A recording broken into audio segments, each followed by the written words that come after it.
Thomas Keith just stopped and said, look, we've been through this before. Rudy called me. He said, there's nothing I can do. There's nothing the BOP can do. Everybody's hands are tied.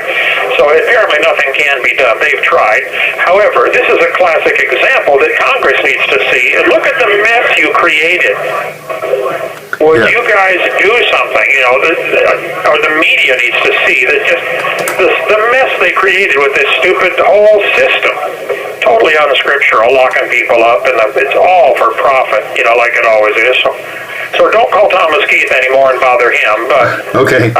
No, I was very polite. I did not say anything rude. I was trying to be very, very polite, but I did ask him if there's anything that we could do. I was hoping that maybe he could make a statement to your supporters that just kind of shared with everybody what he thinks we should do. But I guess he's not interested in making a public statement, and I don't blame him for that. But that was what I was hoping for.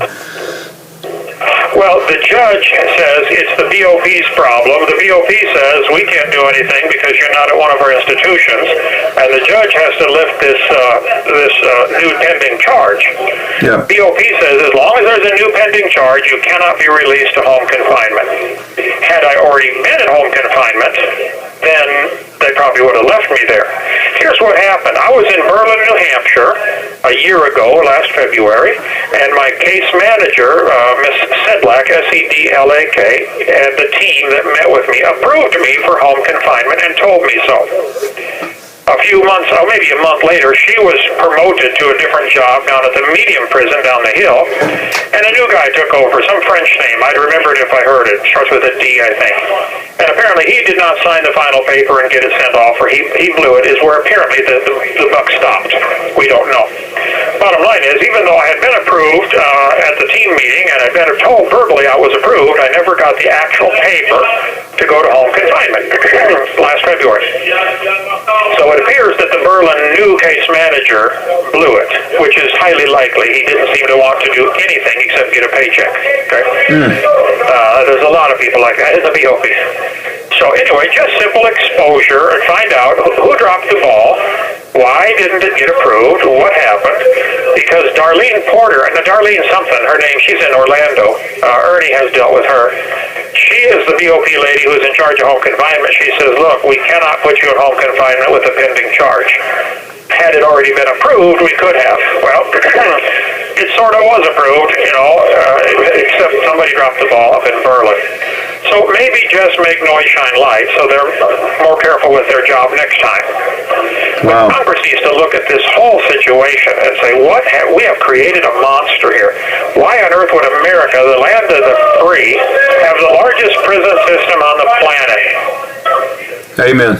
What on earth is wrong with us, Just as a general rule, not just me specifically, though my specific case certainly needs to be looked at, but as a general rule, this is dumb. We're locking up men for the dumbest things, and people are profiting off of it. They're lining up now to buy commissary from Airmark, and it's a typical 30% markup on everything. A Coca-Cola, a bottle of Coke is $1.90. I don't know how much it is on the street. Okay. I haven't drunk Coke in a long time.